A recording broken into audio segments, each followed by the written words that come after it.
Hey, so here is a way to think about numbers on the acoustic guitar relative to the shapes you're playing instead of the notes. So instead of learning, okay, I'm in the key of G, the 2 is an A minor. Okay, instead of figuring all that out, if you know the shapes that you want to play in, and you can definitely use your capo for cheating purposes for that.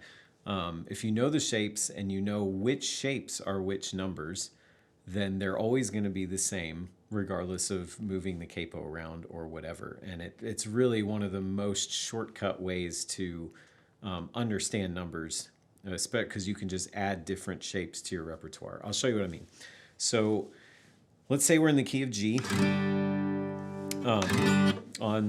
This guitar is tuned down a whole step, so you can ignore the capo. Just kind of do it to where the principle is the same regardless. So you're playing without a capo in standard tuning. You've got your key of G here.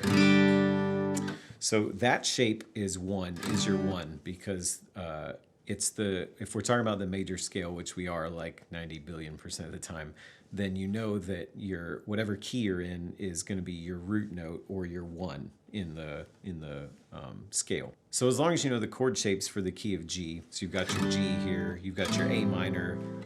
Sometimes you'll play a B minor, but it's more like a G over B.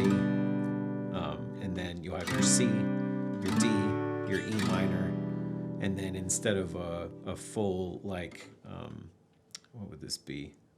It's a 5/7, this kind of thing, D over F sharp, instead of like an actual 7 chord, then back to your G. So as long as you know what all those are, those notes, those chords are the numbers. So 1, this shape is 1, this shape is 2, 1/3, 4, 5, 6, 5/7, and back to 1.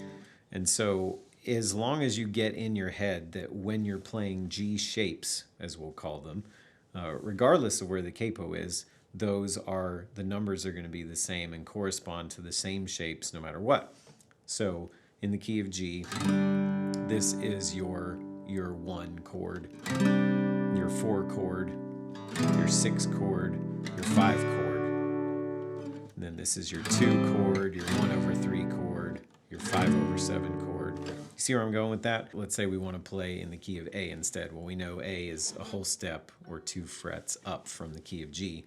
The numbers are the same because the shapes are the same. So 1, 4, 5, 6, 5/7, 1. Let's say we want to be in B.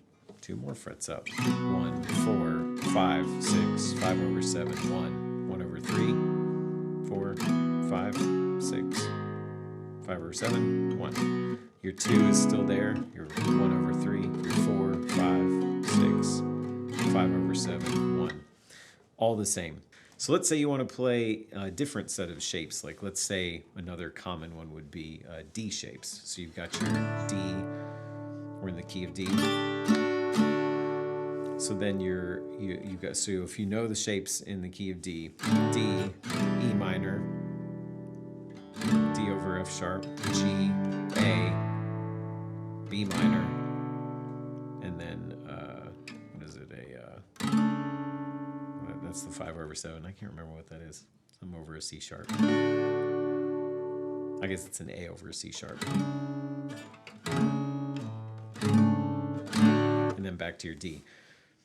Same things. If you know all those, then you can start to correspond them with the shapes. So this is your 1, your 2, 1/3, 4, 5, 6, 5/7, and 1. Once you know that opens up a whole other set of options with the capo. So let's say I want to play D shapes with the key of E. Same thing. 1, 2, 1/3. Sorry. 1, 2, 1/3, 4, 5, 6, 5/7, 1. So with C shapes, you can learn that this is your 1, your 2. That's kind of probably the best way to do a 1/3 is that little guy, or just full minor 3. And then 4, 5, 6, 5/7, 1. Key of E. That's kind of the other one that you'll use the most often. It's usually one of these four, I feel like. So you got your E, you got your F sharp minor, your G sharp minor, right? Yep. Your A, your B, your C sharp minor, and then you got tons of options for the other one. That's probably the easiest one there. And then back to E. Same thing. There's your 1, 2, 3, 4, 5, 6, 7, 1. And so when you capo that, you know, let's say you want to play an F, just come up 1, same thing. 1, 2, 3, 4, 5, 6, 5 over 7, 1. So you can sort of see how it builds on each other. And once you add one set of shapes to your repertoire, like G is usually the most common.